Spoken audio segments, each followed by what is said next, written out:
Hi friends, welcome to my channel. ఈరోజు అయితే నేను మా పాపకి 1.5 సంవత్సరం పిల్లలకి బూస్టర్ వేస్తారు కదా, అదైతే వేయించుకొని వచ్చాను. అక్కడైతే పిల్లలు విపరీతంగా ఏడుస్తున్నారండి. ఒకటి కాలుకి వేస్తారు, ఒకటి హ్యాండ్కి వేస్తారు. చూడండి మా పాప వేసిన తర్వాత ఎట్లా ఏడుస్తుందో. కొంచెం సేపు ఆగి ఏడుపు అయితే ఆపేసింది. ఇట్లా ఏడుస్తూ ఉంటే ఫోన్ ఆన్ చేశాను, చూస్తూ ఉంది కానీ ఏడుపు అయితే ఆపలేదు. ఏడుపు ఆపుతుందని కెమెరా ఆన్ చేశాను. కొంచెం సేపటికి ఆపింది.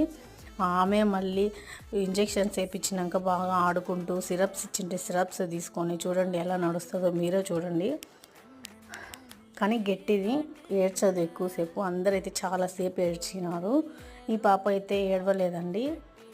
చూడండి, మీరే చూడండి. సిరప్స్ ఇచ్చింటే ఇంకా జ్వరం రాకుండా 2 రోజులు జ్వరం, 3 రోజులు జ్వరం వస్తుందని 2 సిరప్లు అయితే ఇచ్చారు మాకు, పారాసెటమాల్ తీసుకొని ఈమె ఇంటికి వెళ్ళిపోతూ ఉంది. Thank you for watching.